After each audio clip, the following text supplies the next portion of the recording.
आप सभी का स्वागत करता हूँ मेरे YouTube चैनल रोहित टैरो कार्डिडर्टी के साथ। आज हम देखेंगे कि इतनी मेहनत करने के बावजूद भी कभी-कभी इतना बड़ा जो नुकसान हो जाता है, ऐसा क्यों होता है? क्या रीज़न है उसके पीछे का? कभी-कभी हम कभी-कभी हम कोई अच्छी चीज़ करते रहते हैं, कोई मेहनत लगाते हैं, पूरे मन से करते हैं और वो होता क्या है, वो लॉस हो जाता है। ऐसा क्यों होता है? क्या रीज़न है उस चीज़ का? देखेंगे। Emperor, wheel of Fortune. क्या रीज़न है कि इतनी मेहनत करने के बाद अचानक ऐसा लॉस हो जाता है कि वो मेहनत वेस्ट चली जाती है? क्या रीज़न है? रिवर्स में उल्टा है। ऐसा क्या रीज़न है जिस वजह से नीचे अचानक नीचे इतनी मेहनत करने के बाद वो चीज़ ऐसा लगता है कि अब कुछ कर ही नहीं सकते, इम्पॉसिबल हो गया, लॉस हो गया। मतलब सालों साल की मेहनत रहती है, 10-10 घंटे काम करने की रहती है, कभी इतना बड़ा लॉस हो जाता है कि उसके पीछे क्या रीज़न है, क्या कारण है? गलती किसी की भी नहीं रहती, लेकिन लॉस इतना बड़ा होता है कि हम समझते हैं कि ये हमारे साथ ऐसा क्यों होगा? क्या रीज़न है, क्या कारण है कि अच्छी मेहनत करने के बावजूद भी 4 ऑफ पेंटिकल उल्टा है? क्या रीज़न है, क्या कारण है कि जिस वजह से 6 ऑफ सोर्ड्स, क्या कारण है जिस वजह से हमें ऐसा लगता है कि इतनी मेहनत उस समय उस सिचुएशन में ऐसा लगता है कि ऐसा वैसा क्यों हो रहा है? क्या रीज़न है, क्या कारण है? एक मिनट।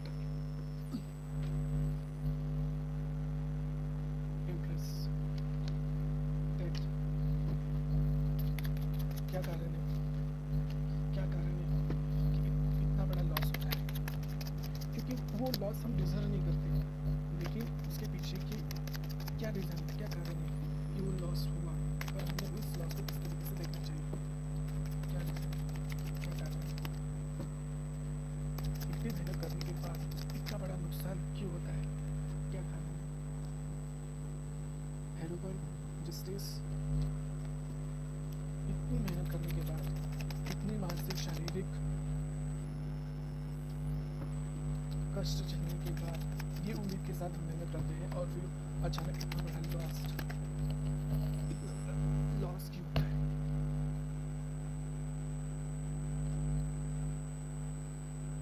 क्या कारण है, क्या रीजन है इसके पीछे का? क्या कारण है इतनी मेहनत करने के बाद क्यों जो उम्मीद करते हैं, जो रिजल्ट हम चाहते हैं, क्या कारण है कि वो रिजल्ट हमें मिलता नहीं है?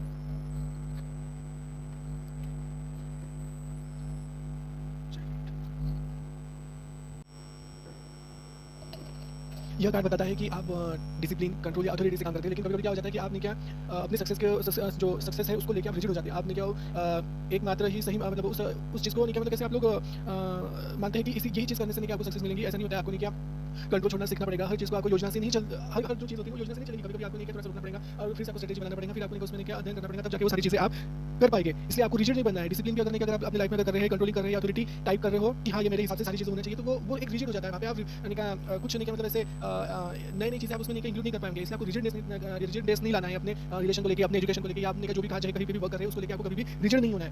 फिर आता है व्हील ऑफ फॉर्च्यून। ये बताता है कि आप जो भी मेहनत कर रहे हैं सही डायरेक्शन में मेहनत कर रहे हैं, लेकिन कभी-कभी क्या होता है कि इसका जो लकी जो चार्म बोलते हैं ना, लकी जो टाइम होता है ना, उसके लिए कभी-कभी आपको जो एक साइकिल जो रहता है ना वो कंप्लीट करना पड़ता है कि आपने उस साइकिल से क्या सीखा। अगर आप कोई भी प्रोजेक्ट को लेके, कोई भी रिलेशन को लेके या कोई भी एक्टिविटी को लेके आप अगर बहुत ज़्यादा रिजिड रहेंगे, बहुत ज़्यादा कंट्रोल रहेंगे, बहुत ज़्यादा अथॉरिटी जैसे समझेंगे, तो वहाँ पे आपको रिजल्ट नहीं मिलेगा। क्योंकि कभी-कभी क्या होता है कि अपने बिहेवियर के साथ-साथ जो हम अपने एटमॉस्फेयर में जो चीज़ें देख रहे हैं, जो चीज़ें समझ रहे हैं, उस हिसाब से भी हमें कभी-कभी प्लानिंग बनानी पड़ती है और उस सारी चीज़ों को समझना पड़ता है, तब जाके आपने क्या वो सारी चीज़ें कर पाएंगे। 10 ऑफ वांड्स आया है रिवर्स में। ये कार्ड बताता है कि आप बहुत ज़्यादा बोझ उठा रहे हैं और आपने क्या मानसिक शारीरिक तरीके से आप आने का थक जाते हैं। और होता क्या है कि जब इंसान ने क्या रिजिड रहता है, बहुत ज़्यादा डिसिप्लिन में आता है, तो उसके आजू-बाजू के लोग उससे दूर होना हट जाते हैं। और जब वो जो काम रहता है वो अकेले के ऊपर आता है, तो आपको ये चीज़ें नहीं करनी है। आपको नहीं कि अपनी रिस्पांसिबिलिटी को बांटना है, अपने बर्डन को जो है वो बर्डन समझना है, और जो बर्डन आपको हेवीनेस महसूस हो रही है, जो जिस वजह से आपको ब्लॉकेजेस आ रहे हैं, उस चीज़ को आपको डिस्ट्रीब्यूट करना है। जैसे कि अगर कोई रिलेशनशिप में है, अगर पार्टनर है, वो अगर आपसे नहीं हैंडल नहीं हो रहा, आपसे समझ नहीं पा रहा, तो आप नहीं उसके पेरेंट्स से, अपने पेरेंट्स से बात करा, उसको सुलझाने की कोशिश करो, उसे कंट्रोल करने की कोशिश मत करो, बहुत ज़्यादा डिसिप्लिन मत ये करो। अगर कोई प्रोजेक्ट है, अगर आपको लग रहा है कि वो आप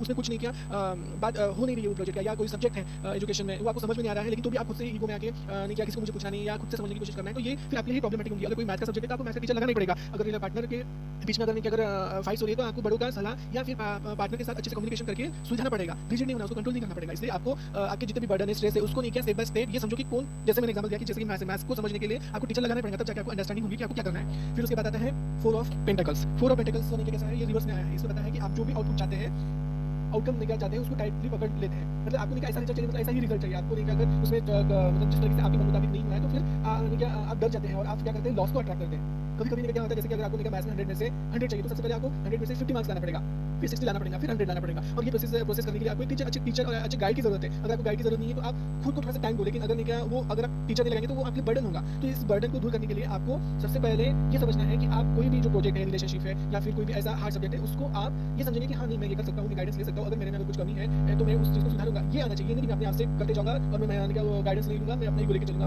अपने आप को भी कंट्रोल करना, इसको अपने आप को भी कंट्रोल करना बोलते हैं। अपने आप को कंट्रोल नहीं करना, आपको उस चीज़ से बाहर निकलना है। तो ये चीज़ आपको ध्यान रखने की जरूरत है। फिर आता है 6 ऑफ सोर्स में वही बोल रहा था। 6 ऑफ सोर्स ये बोल रहा है कि आपका जो भी माइंडसेट है, आपका जो भी आपको जिस डायरेक्शन में जाना है, अल्टीमेट आपका क्या है, उस चीज़ को सॉल्व करना, उस चीज़ को, उस टारगेट को, उस गोल को अचीव करना। ये नहीं कि 10-12 साल से काम कर रहे हैं, 10 घंटे कर रहे हैं, तो आप ये चाहते हैं कि डायरेक्टली आप गोल पा लें, उस प्रोसेसिंग से ना जाए। तो क्या होता है कि बहुत सारे थॉट्स इंसान लेके चलता है, होगा कि नहीं होगा, लॉस होगा, या फिर फियर आता है, स्ट्रेस आता है, उस चीज़ का हम बर्डन ले लेते हैं। ये सारी चीज़ों से आपको बाहर निकल के अपने आप पे ट्रस्ट करना है, भरोसा करना है, विश्वास रखना है कि नहीं ये जो भी रिलेशनशिप है, ये जो भी प्रोजेक्ट है, ये जो भी सब्जेक्ट है, इस चीज़ को मैं अच्छे से संभालूंगा। ये मेरे लिए बर्डन नहीं है, ये मेरे लिए एक समझने की एक प्रक्रिया है जिससे हर इंसान को जाना ही पड़ेगा, है ना।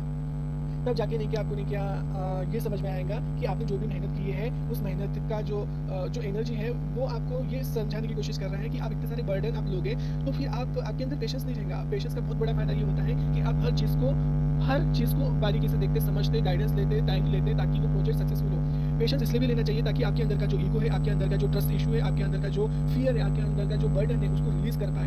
इसलिए हम पेशेंस नहीं रखते, इसलिए हम अपने आप को केयर करने की कोशिश करते हैं। ये करना चाहिए। पेशेंस का सबसे बड़ा फायदा यही होता है कि आपको burden, stress, panic, ego, negative feeling, इससे बाहर निकलने का एक मौका भी मिल जाता है ताकि आप रिजल्ट अच्छे से निकाल सको। नाइट ऑफ फिर आता है डेथ। यही बोल रहा है कि आपने क्या, जो एक कंट्रोलिंग पावर का जो पैटर्न होता है उसमें आप बन जाते हैं। आप दूसरों को कंट्रोल करते करते आपको याद ही नहीं रहता, आप खुद को भी कंट्रोल कर रहे हैं। इंसान ने कभी भी कंट्रोल नहीं करना चाहिए। आपको नहीं क्या ये एक्सेप्ट करना होगा कि हाँ आपको बर्डन हो रहा है, तब जाके आप उसके ऊपर सोल्यूशन निकाल पाएंगे। आप नहीं क्या, जब ऐसे कहा जाता है कि जो इंसान को सोल्यूशन नहीं मिलता वो आजू बाजू में देखता है, समझता है, लोगों का अनुभव देखता है, लोगों के अनुभव से कुछ सीखता है, तब जाके उसके प्रोजेक्ट्स, उसके रिलेशनशिप, उसके सब्जेक्ट नहीं क्या सॉल्व हो सकते हैं। जैसे कोई रिलेशन है, किसी का रिलेशन अच्छा चल रहा है, जैसे बुजुर्ग लोग होते हैं, उनके पास जाना, उनको पूछना कि कैसे आप रिलेशनशिप को नहीं क्या इतने साल तक हैंडल किए, क्या ऐसी कमी थी, क्या ऐसे पॉजिटिव साइड से थे जिसको आप समझ पाएंगे, आप अपने लाइफ में भी वो चीज़ मतलब अप्लाई कर पाएंगे, है ना। और फिर सबसे बड़ी बात है कि आपको नहीं किया फियर नहीं लाना है। फियर अगर आएगा तो डाउट आएगा और ये सारी चीज़ें भी बिगड़ती जाएगी। फिर आता है नाइट ऑफ सोर्ट्स आता है। नाइट ऑफ सोर्ट्स ये बोलता है कि जो भी आप प्लानिंग बना रहे हैं, उस प्लानिंग वो जो प्लानिंग जो है, जो आप एक्शन जो प्लानिंग बनाए उसके ऊपर जो आपने क्या एक्शन लेने वाले हैं,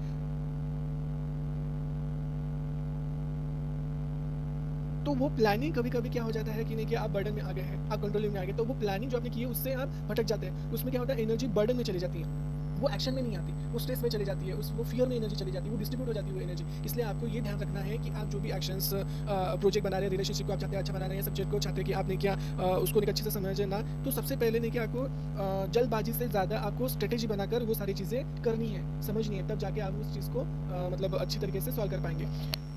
हेरोफेंट्स बोलता है कि नहीं क्या, जो भी ये जो कार्ड होता है ना, ये डिसिप्लिन और हाई विजडम का बोला जाता है। और नहीं क्या, ये बोलता है कि आपके लाइफ में जो भी आप जैसे कि एक गोल होता है, उस स्टार्टिंग पॉइंट से लेकर गोल तक आपको आपके लाइफ में पैटर्न्स आएंगे, साइकिल्स आएंगे, लेसन्स आएंगे, सिचुएशंस आएंगे। उस सिचुएशन से आप क्या सीख रहे हो, कि आपने कंट्रोल करना छोड़े, कंट्रोल की जगह आप अंडरस्टैंडिंग कर रहे हो, या बर्डन, स्ट्रेस, पैनिक की जगह हो आप क्लियरिटी ला रहे हो। आपको नहीं क्या फेथ होना चाहिए, आपको नहीं क्या कंसिस्टेंसी रहना चाहिए कि नहीं मैं पेशेंस चल रहा हूँ, मैं अपने पेशेंस जो स्टार्टिंग पॉइंट से लेके एंडिंग पॉइंट है इसमें पेशेंस लेके चल रहा हूँ, तो मैं अपने अंदर से फियर, डर, स्ट्रेस, बर्डन ये सबको नहीं क्या रिलीज करके अपने अंदर एक फेथ और एक पंचुअल रहूँगा मैं उस चीज़ को, है ना। फिर मैंने वही बोला कि उसमें कैसे कि कार्मिक की चीज़ें आती है ना, लोग आएंगे, नए नए सिचुएशन आएंगे, अचानक हेल्थ इशू आ जाएगा, अचानक कोई ऐसा इंसिडेंट हो जाएगा कि आपकी मेहनत के ऊपर पानी फिर जाएगा। इसलिए आपको ये पता रहना चाहिए कि आप जब भी कोई काम कर रहे हैं बहुत ही अवेयरनेस के साथ, बहुत ही कॉन्शियस के साथ, समझदारी के साथ वो चीज़ें करना चाहिए, ताकि आपको पछतावा ना हो कि आपने जो भी मेहनत की है वो गलत नहीं कर रहे। इसलिए नहीं क्या, आपको जो ट्रस्ट है वो वो उसमें नहीं क्या फेयरनेस फेयरनेस रहनी चाहिए। आपको डर नहीं लगना चाहिए कि आपको ये रहना चाहिए कि आप जो भी आपकी जो इंटेंशन है वो अच्छा ही है और आपके साथ जो आपकी जो एनर्जी आपका सही तरीके से आपका सपोर्ट करेंगी आपको सक्सेस करने में। आपको कोई भी सब्जेक्ट्स हो गए, रिलेशनशिप हो गया या फिर आपको कोई अच्छे मुकाम तक पहुँचना है, तो आपके इंटेंशन आपको अच्छे रखने पड़ेंगे। ताकि आपको जब आप वो गोल तक पहुँचेंगे तो आपको ये पछतावा नहीं होना चाहिए कि मैंने किसी के साथ या खुद के साथ कुछ गलत नहीं किया हूँ। कभी-कभी इंसान ने क्या 10-12 साल से काम करता है, 10-10 घंटे काम करता है, तो वो अपने साथ भी अनफेयर रहता है। क्यों? क्योंकि हेल्थ इश्यू आपको सारी चीज़ें करनी है, लेकिन अपने हेल्थ, माइंड की तरफ भी आपको ध्यान देना है। बैलेंस करके चलना है अपनी एनर्जी को पूरी तरीके से नहीं क्या फेथ में लाके, कॉन्फिडेंस में लाके यूनिवर्स के साथ अलाइनमेंट होके आपको वो सारी चीज़ों को ध्यान देना और ये कॉन्फिडेंस रखना है कि नहीं क्या कभी भी यूनिवर्स हो जाए या कुछ भी समय बोले किसी के साथ अन्याय नहीं होने देता है, तो आपके साथ क्यों होगा ये ध्यान देना जरूरी है। थ्री ऑफ सॉर्ड्स वो बोलता है कि नहीं क्या अब जैसे कि इंसान डिसअपॉइंटेड होता है ना, तो ये जो डिसअपॉइंटमेंट होता है या हार्ट ब्रेक होता है या लॉस होता है या फेलियर होता है या उम्मीद अपनी टूट जाती है, ये सारी चीज़ों से आपको फेस नहीं होना चाहिए। इसे शुरुआत से ही समझदारी से, प्लानिंग से नहीं क्या वो सारी चीज़ें करना चाहिए। अगर आपको नहीं क्या एग्जाम अच्छे मार्क्स में लाना चाहिए, तो एग्जाम के दिन के स्टार्टिंग से लेकर एग्जाम के दिन तक आपको अच्छी प्लानिंग करनी चाहिए, जिस वजह से आपको डिसअपॉइंटेड ना हो, आप फेल ना हो और नहीं क्या आपको ये महसूस ना हो जा रही है मैंने थोड़ा सा नहीं किया उसमें और थोड़ा टाइम देता तो नहीं क्या ये हो जाता है। ऐसे क्वेश्चन नहीं होना चाहिए। सबसे पहले आपको नहीं क्या जैसे फियर हो गया है, फिर डिसअपॉइंटेड हो गया, हार्ट ब्रेक हो गया, इन सारी चीज़ों को आपको क्लींस करना है। आपको नहीं क्या इमोशनली हील होना है, आपको इमोशनली अपने आप को ये समझाना है कि नहीं जो भी मैं कर रहा हूँ सब अच्छा ही होगा और अच्छा होगा, ये आपको समझना ही होगा। ठीक है, अब आते हैं फाइव ऑफ सॉर्ड के बाद। ये बताता है कि आप कभी-कभी अपने विचारों से लड़ने लग जाते हैं कि मैं जीतूंगा या मैं हार जाऊंगा। मतलब आप अगर कोई प्रोजेक्ट कर रहे हैं और आप अगर नहीं किया कोई गोल या कोई सब्जेक्ट या कोई रिलेशनशिप आप चाहते हैं कि सक्सेस हो, तो आप नहीं क्या ये करते हैं कि नहीं मैं करके दिखाऊंगा या करूंगा, होगा कि नहीं होगा, या फिर नहीं क्या ये रिलेशन खराब नहीं हो जाएगा, मैं फेल तो नहीं हो जाऊंगा, या फिर नहीं क्या मैं अपनी जिंदगी में नहीं क्या उस मुकाम तक पहुंचूंगा कि नहीं पहुंचूंगा। ये आपको ये आपका काम नहीं है सोचना। आपका काम ये सोचना है कि कैसे मैं प्लानिंग करूँ, कैसे मैं उस चीज़ को नहीं क्या समझूँ कि रिलेशन अच्छे हो जाए। ये नहीं कि रिलेशन टूट जाएगा, ये नहीं कि मैं कोई सब्जेक्ट में फेल हो जाऊंगा। ये समझना कि कोई सब्जेक्ट में अगर मुझे पास होना है तो मुझे स्टडी करना है, मुझे प्लानिंग करना है, प्रॉपर प्रीवियस क्वेश्चन लेके मुझे उसको सॉल्व करना है। ये हो जाता है हेरमेट। वही आत्मचिंतन करना है, समझना है कि हाँ मैं जो प्लानिंग कर रहा हूँ सही है कि नहीं है। 10 जगह देखना, इधर-उधर लोगों को पूछना कि हाँ ये मेरी प्लानिंग सही है कि नहीं है। या फिर आप अगर किसी को पूछ भी नहीं रहे तो जो समय 10 दिन का समय देना, 10 दिन में देखना, अपने आप को जांचना, अपने आप को मंथन करना, अपने आप को रेट्रोस्पेक्ट करना कि हाँ ये सारी चीज़ें अगर मैं कर रहा हूँ तो सही कर रहा हूँ कि नहीं कर रहा हूँ। उसके बाद नहीं कि जो भी आप प्लानिंग कर रहे हैं क्या उससे आपको फील हो रहा है कि आप ग्रोथ कर रहे हो कि नहीं कर रहे हो, आपको इनर क्लैरिटी मिल रही है कि नहीं मिल रही, आपके अंदर डिसिप्लिन जो कंट्रोलिंग पावर है या फिर नहीं क्या रिजिडनेस है, क्या वो मुझे अपने गोल के प्रति ब्लॉकेज बना रहा है या फिर नहीं क्या वो प्रॉब्लमेटिक दिख रहा है। आपको नहीं क्या समय के हिसाब से नहीं क्या आपको टाइम टू टाइम चेक करते रहना चाहिए। फोर ऑफ सॉर्ड्स आया है रिवर्स में। ये कह रहा है कि अब कैसा होता है इंसान अगर बर्डन लेता है, डिसअपॉइंटेड होता है या फिर नहीं क्या किसी को कंट्रोल करने की कोशिश करता है या पैनिक होता है, तो इस समय क्या होता है वो बहुत एग्जॉस्ट होता है, उसके अंदर नहीं क्या रेस्ट नहीं करता, हेल्थ इश्यूज आ जाते हैं। इसलिए नहीं क्या कोई भी गोल करता है आप 10 घंटा करो काम, 10 साल से करो, एक चित्त से करो, लेकिन समय के साथ साथ अपने शरीर का भी ध्यान देना चाहिए, अपने मन को भी ध्यान देना चाहिए। तो ये चीज़ों को देखना चाहिए कि यार हेल्थ इशू आ रहे तो नहीं, अभी हमें थोड़े दिन रेस्ट करना चाहिए, फिर पूरे एनर्जी के साथ फिर से आना चाहिए, आराम कीजिए क्लैरिटी के साथ। तभी आएंगी जब आप खुद को रिस्टोर कर पाएंगे, क्योंकि एनर्जी को आप कलेक्ट करोगे तब जाके आप सही नहीं क्या मतलब रिजल्ट निकाल पाएंगे, चाहे वो मैथ्स हो, चाहे वो आपके नहीं क्या लाइफ की रिलेशनशिप हो या फिर कोई भी प्रोजेक्ट हो। ये हो गया फाइव ऑफ वॉन्ड्स। ये क्या कहता है, सॉरी गाइस मेरा मोबाइल स्विच ऑफ हो गया था। तो ये फाइव ऑफ पॉइंट्स में क्या ये बोला गया है कि अपने अंदर जो इंटरनल जो स्ट्रगल चल रहा है, जो बर्डन चल रहा है, जो स्ट्रेस चल रहा है, जो पैनिक हो रहा है, आप जो एग्जॉस्ट हो रहे हैं या फिर आप कंपटीशन मान रहे हैं, कंट्रोलिंग पावर है, इन सारी जो चीज़ें हैं, जो एनर्जी है, जो आप एक्शन ले रहे हैं या रेस्ट नहीं ले पा रहे हैं, इन सही चीज़ों का आपको डायरेक्शन फिक्स करना पड़ेगा। आपको परफेक्ट नहीं रहना है, आपको कोऑर्डिनेशन से इन सारी चीज़ों को मैनेज करना है ताकि आप अच्छे से रिजल्ट निकल पाओ, आप अच्छे से उस सारी चीज़ों को मैनेज कर पाओ। तो ये चीज़ें आपको याद रखने की जरूरत है। फिर उसके बाद आता है किंग ऑफ वॉन्ड्स। ये क्या कहता है कि आपकी जो इनर फायर है, कॉन्फिडेंस है, या जो आपको रियल जो ताकत है आपकी, या हार्ट से काम करते हैं, दिल से काम करते हैं, यूनिवर्स के साथ काम करते हैं, तो आपको लेकर सेल्फ बिलीव रखना पड़ेगा ताकि आपके अंदर की जो क्रिएटिविटी है, इंट्यूशन है, आप उसका इस्तेमाल अच्छी तरीके से कर पाए। आपको ये सारे होता क्या है कि आप मैंने जो बोला ना कि जैसे एकदम फियर हो जाता है, डर लगता है, इंसान एग्जॉस्ट हो जाता है, इंसान 10-12 साल 10-12 घंटे उस चीज़ काम करता है, प्रोजेक्ट करता है, अपना पूरा नशा करता है, लेकिन एकदम से लॉस होता है। वो लॉस इसलिए कि आपकी दिमाग में काम के साथ साथ वो एनर्जी भी चलती है कि अरे लॉस में जाना क्या, फियर भी साथ में आता है, एग्जॉस्ट जाता है, ये सारे नेगेटिव साथ साथ चलते रहते हैं, तो उसका रिजल्ट नेगेटिव आएगा। इसलिए आपको नहीं क्या अपने अंदर साथ साथ क्लियरिटी रखनी है और नहीं क्या अपनी इंट्यूशन के ऊपर भरोसा करना है और आगे बढ़ना है। फिर आता है चैरियट का। ये किसी बहुत अच्छा गाड़ी है, क्योंकि ये बताता है कि आपकी जो भी संघर्ष कर रहे हैं आप सफलता की तरफ, आप सक्सेस की तरफ, विक्ट्री की तरफ आप जा रहे हैं, बशर्ते आपकी जो भावनाओं पे जो नियंत्रण रखकर ध्यान केंद्रित करना है आपको, क्योंकि ये सब भावनाएं हैं, ये डार्क भावनाएं हैं, जो इसका रिजल्ट डार्क ही आएगा। आप अगर लाइट भावना रखेंगे, लाइट इमोशंस रखेंगे, तो उसका रिजल्ट ही अच्छा आएगा। जैसे आप इमोशनली अंडरस्टूड रहेंगे कि आपको पता नहीं कि अरे फियर आया तो मुझे क्या करना चाहिए, मुझे मेडिटेशन करना चाहिए, मुझे इंट्रोस्पेक्ट करना चाहिए, मुझे क्लियरिटी लानी चाहिए, और फिर अगर फ्रस्ट्रेट हो रहे हैं, बर्डन आ रहा है तो मुझे एक्सरसाइज करना चाहिए, मुझे नहीं क्या थोड़ा घूम लेना चाहिए, थोड़ा रेस्ट करना चाहिए। ये हो गया लाइट एनर्जी, तो इसका रिजल्ट ही हमेशा सक्सेस ही आएगा। और फिर आपके अंदर होप आएगा, फेथ आएगा, कॉन्फिडेंस आएगा, कॉन्फिडेंस बिल्ड होगा। तो आपको ये याद रखना है कि जब भी फियर आए तो वहाँ पे आपको यूज़ करना है फेथ, आपको यूज़ करना है होप, आशा रखनी है, निराशा नहीं रखनी है, आपको इन एनर्जी को बैलेंस करना है। जब भी ऐसा फियर लगे तो आपको कोई आध्यात्मिक किताब पढ़ लेनी है, म्यूजिक सुनना है, या कोई ऐसा सीखना जो आपके अंदर के फेथ को बढ़ाए, आपके कॉन्फिडेंस को बढ़ाए, आपकी आशा को बढ़ाए, ताकि वो एनर्जी भी बढ़े, तब जाके नहीं ये सारी चीज़ें होगी। आखिर मैंने क्या एक टाइप बोल सकते हैं कि जो भी आप मेहनत कर रहे हैं, जनरली ऐसा लगता है कि आप उनका कंट्रोल करने की कोशिश करते हो, तो कंट्रोल से आप दूर हो जाइए। अपने इमोशन जो एग्जॉस्ट हो रहे हैं, उस इमोशन एग्जॉस्ट को आप प्लेइंग नेचर में लाओ। ओल्ड जितने भी ओल्ड पैटर्न है उसको रिलीज करो। काम करते करते आपको पता चलता है कि आप एग्जॉस्ट हो रहे हैं, या फियर कर रहे हैं, या फिर आपके अंदर खुद के अंदर इनर कॉन्फ्लिक्ट जो हो रहा है वो आपको नहीं क्या समझ में आता है। जब भी नहीं क्या आपको अगर सच में क्या जैसे रिलेशन अच्छा करना है तो सबसे पहले फियर ही आएगा, सबसे पहले ये बर्डन ही आएगा, स्ट्रेस ही आएगा, पैनिक हो जाएंगे, ये सोचेंगे अच्छा करने जाता तो बुरा क्यों हो रहा है, ऐसे सोचते हैं ना इंसान। तो आपको सबसे पहले ये ध्यान में रखना है कि अच्छा कर रहे हैं तो अच्छा ही होगा, है ना। तब जैसे कि आपको आप जो भी एफर्ट्स लगा रहे हैं तो सरेंडर करो, ट्रस्ट रखो, फ्लो अच्छे से, जैसे एक नदी जैसे अच्छे तरीके से फ्लो करती है वैसा अपने को फ्लो करना है। और जो डायरेक्शन है उसको सही तरीके से नहीं क्या करना है, अपने अंदर की क्लियरिटी को याद रखना है। अब जब भी फ़ियर आए, ईगो आए या फिर नहीं क्या कंट्रोलिंग नेचर आए या फिर नहीं क्या हो कम है, तो समझ लेना कि अपने अंदर क्लियरिटी की कम हो रही है, तो अपने आप को क्लियरिटी की ज़रूरत है और वो एक अच्छे गाइडेंस से आएगा, किताब पढ़ने से आएगा, म्यूज़िक सुनने से आएगा, मेडिटेशन करने से आएगा, इंट्रोस्पेक्शन करने से आएगा। ठीक है? आज के लिए इतना ही। Thank you so much. Please guys like करें, शेयर करें, कमेंट्स करें, सब्सक्राइब करें। Thank you so much.